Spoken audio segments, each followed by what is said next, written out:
सबसे ज्यादा घाटा फिर भी यूपी में सन्नाटा।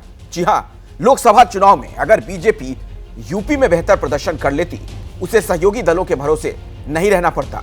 2014 और 2019 में बीजेपी ने सहयोगियों के साथ सरकार बनाई थी, लेकिन तब उसे अपने दम पर भी बहुमत था। लेकिन इस बार ऐसा नहीं हुआ और इसकी बड़ी वजह यूपी में मिली करारी हार रही। बीजेपी 80 में 80 का टारगेट लेकर चल रही थी, लेकिन उसकी आधी भी जीत नहीं पाई। तो सवाल यह कि इस हार का जिम्मेदार कौन? क्या यूपी में कुछ होने वाला है? चर्चा खूब है, लेकिन सब चुप है। आप देखिए यूपी में बीजेपी की हार का यह पॉलिटिकल पोस्टमार्टम।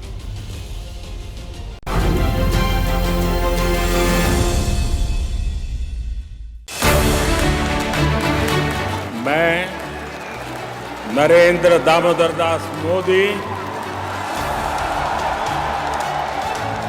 ईश्वर की शपथ लेता हूं कि मैं विधि द्वारा स्थापित भारत के संविधान के प्रति सच्ची श्रद्धा और निष्ठा रखूंगा।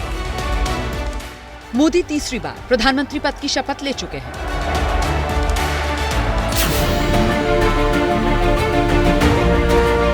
मंत्रियों के विभागों का बंटवारा हो चुका है और अब मंत्री कामकाज संभालने लगे।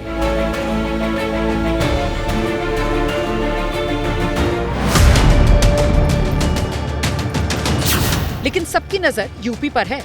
लखनऊ से लेकर दिल्ली तक पॉलिटिकल कॉरिडोर में इस बात की कानाफूसी हो रही है कि यूपी में क्या होने वाला है। यूपी को लेकर कानाफूसी इसलिए है क्योंकि यूपी में बीजेपी को उम्मीदों के मुताबिक सीटें नहीं मिली हैं। बीजेपी 80 में से 80 का टारगेट लेकर चल रही थी, लेकिन बाजी मार ली विपक्षी गठबंधन ने। यूपी की 80 में से महज 36 सीटों पर एनडीए को जीत मिली। इसमें बीजेपी की संख्या 33 है, जो कि पिछले चुनाव से 29 कम है। बीजेपी अगर उत्तर प्रदेश में 2019 वाला प्रदर्शन दोहरा देती तो बहुत ज्यादा सहयोगियों के भरोसे नहीं रहना पड़ता। अब सवाल ये कि जब बीजेपी 80 में से 80 सीट जीतने की प्लानिंग के साथ बढ़ रही थी, तो फिर ऐसा क्या हो गया कि पार्टी को देश भर में सबसे ज्यादा नुकसान यूपी में ही उठाना पड़ा?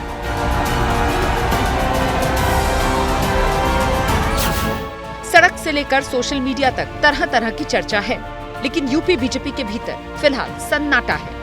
सवाल ये कि यूपी में हार की वजह क्या रही? जब पार्टी समीक्षा करेगी तो उसके सामने किस तरह के सवाल आएंगे, जरा उसको समझिए। सवाल ये है, क्या संगठन ने अपना रोल नहीं निभाया? क्या पार्टी का संगठन बटा हुआ था? क्या कार्यकर्ताओं का मनोबल गिरा हुआ था? क्या पार्टी के कुछ लोगों ने विरोध में काम किया? क्या टिकट बंटवारा सही तरीके से नहीं हुआ? क्या केंद्र और राज्य सरकार के बीच कोई खाई है? ये वो सवाल हैं जो पॉलिटिकल कॉरिडोर में सुने सुनाए जा रहे हैं। जब बीजेपी का नेतृत्व नतीजों की समीक्षा के लिए बैठेगा तो इन सवालों के जवाब तलाशने की कोशिश की जाएगी, क्योंकि इन्हीं सवालों के जवाब में छिपा है देश के सबसे बड़े प्रदेश में बीजेपी को मिली हार का कारण। यूपी की हार पर सवाल इसलिए भी उठ रहे हैं क्योंकि पड़ोस के राज्यों बिहार, मध्य प्रदेश और दिल्ली में ऐसा कोई माहौल देखने को नहीं मिला। यूपी जहां माना जा रहा था कि बीजेपी बेहद ही ताकतवर है, विपक्ष बटा हुआ है, वहां पर बीजेपी की हार हुई और समाजवादी पार्टी सबसे बड़ी पार्टी बन गई। वैसे 4 जून के नतीजों के बाद से ही पार्टी के कई नेता खुलकर भीतर घात के आरोप लगा रहे हैं। और आपकी हार हुई है। आपकी हार हैरानी और चर्चा दोनों का विषय है। क्या सबसे बड़ी वजह लगती है आपको? देखिए, चुनाव में हारा नहीं हूँ। जितना भी नुकसान हुआ है वो वितरघात के कारण हुआ है, जो मेरे साथ भी है और अन्य लोगों के साथ। मुझे 1 साल से पहले मालूम था और इसकी मैं सूचना अपने नेतृत्व को दे चुका था। जिन लोगों ने पार्टी के साथ वितरघात की है, पार्टी को ऐसे लोगों के खिलाफ कार्रवाई करनी चाहिए। अब एक सवाल ये है कि आखिर जिन लोगों को यूपी में बीजेपी को जिताने की जिम्मेदारी मिली थी, उन्होंने क्या किया? सबसे पहले प्रधानमंत्री नरेंद्र मोदी की वाराणसी सीट का विश्लेषण करते हैं। इसी से बहुत कुछ तस्वीर साफ हो जाएगी। 2014 में मोदी को 56% वोट मिले। 2019 में आंकड़ा बढ़कर 64% हो गया, लेकिन 2024 में ये 54% पर गिर गया, मतलब तीनों चुनाव में सबसे कम। 2014 में जहां मोदी 3,71,000 वोट से जीते थे, 2019 में आंकड़ा बढ़कर 4,79,000 पर पहुंचा था, जबकि इस बार प्रधानमंत्री नरेंद्र मोदी महज 1,52,000 वोटों से ही जीते। ऐसा तब हुआ जब बीजेपी ने यहां मोदी को 10 लाख वोटों से जिताने का टारगेट सेट किया था। सवाल ये कि वाराणसी की कमान किसके हाथ में थी? वो कौन लोग थे जो काशी की जमीनी सच्चाई को समझ नहीं पाए और इस तरह का नतीजा सामने आया?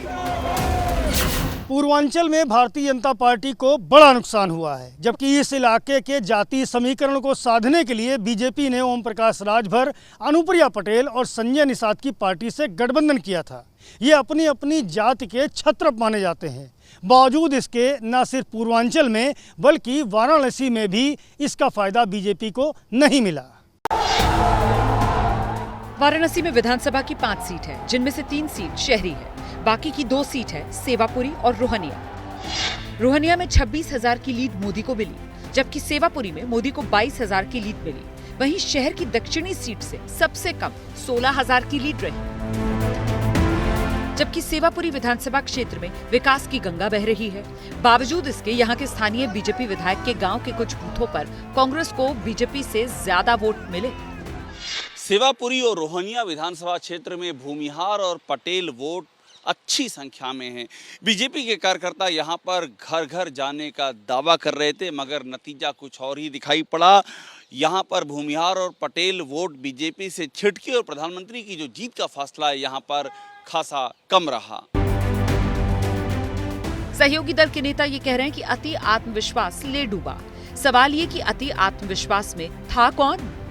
निश्चित रूप से हार पर समीक्षा होनी चाहिए। कुछ न कुछ कारण है, तभी तो हारे हैं। आरक्षण और एडिट वीडियो जो चला दिया माननीय गृह मंत्री जी का, और एक बयान चलाकर भय पैदा करके वोट दिया गया, उनको भ्रम पैदा करके वोट दिया गया, और ये पहले एक तो कारण ही रहा। दूसरा, आत्मविश्वास बहुत हो गया था, जीत रहे हैं 400 जीत रहे हैं, उसमें एक नहीं जीतेंगे तो उदासीन और निष्क्रिय हो गए। और कुछ जगहों पर आपस में जो है तालमेल नहीं मिला, इसकी वजह से आपसी जो कलह है उसका भी असर। निश्चित रूप से कुछ जगह तालमेल कमी होने की वजह से तो वो दूसरा फायदा उठाता है। दबी जुबान में चर्चा तो खूब हो रही है, लेकिन कोई खुलकर कुछ नहीं कह रहा कि आखिर ये नौबत आई क्यों। अब देखना यह है कि नतीजों को लेकर जो बैठक होगी उसमें किसकी जिम्मेदारी तय होती है और किसको इस अप्रत्याशित हार का जिम्मेदार ठहराया जाता है। इसमें कोई दो मत नहीं है कि अखिलेश यादव की सोशल इंजीनियरिंग बीजेपी की रणनीति पर भारी पड़ी। टिकट बंटवारे में किसकी चली या किसकी नहीं चली, ये बीजेपी का अंदरूनी मसला है। लेकिन सच्चाई ये है कि अखिलेश यादव ने इस चुनाव में नया जातीय प्रयोग किया, जो कि कामयाब रहा।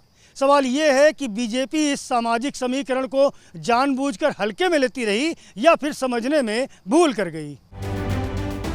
नुकसान सिर्फ पूर्वी यूपी में नहीं हुआ, पश्चिम में भी बीजेपी आपसी लड़ाई में पिस गई। संगीत सोम और संजीव बालियान के बीच जो सियासी बयानबाजी चुनाव के दौरान शुरू हुई, वो बयानबाजी अब भी जारी है। मैं उम्मीद करता हूँ कि कार्रवाई होनी चाहिए थी, और आगे भी उम्मीद रखूंगा अपनी पार्टी से कि जो बिल्कुल खुले तौर पर जिन्होंने समाजवादी पार्टी का चुनाव लड़ा और यहाँ बड़ी पोजीशन लिए हुए हैं और सरकारी सुविधाएं भी ले रहे हैं, तो कृपया करके पार्टी, मेरा निवेदन रहेगा, पार्टी उस पर शायद ध्यान देगी और कार्रवाई नहीं चाहिए। अगर बालियान जी ऐसा कह रहे हैं तो मुझे नहीं लगता कि उन्हें ये कहना चाहिए, और कहना भी है तो पार्टी फोरम पे कहना चाहिए, उन्हें मीडिया के जरिए नहीं कहना चाहिए। मेरी जिम्मेदारी प्रदेश अध्यक्ष जी ने सरधना पे लगाई थी कि तुम सरधना देखो केवल, तो मैंने सरधना ही देखा ना, तो सरधना पे तो पार्टी नहीं हारी ना। वो बुढ़ाना पे हारे, वो चरथावल पारे, उनकी घर की सीट है, तो वो उनका चिंतन मनन ये होना चाहिए मैं अपने घर में क्यों हारा हूं, वो दूसरे के सिर पर ठीकरा ना फोड़े अपनी।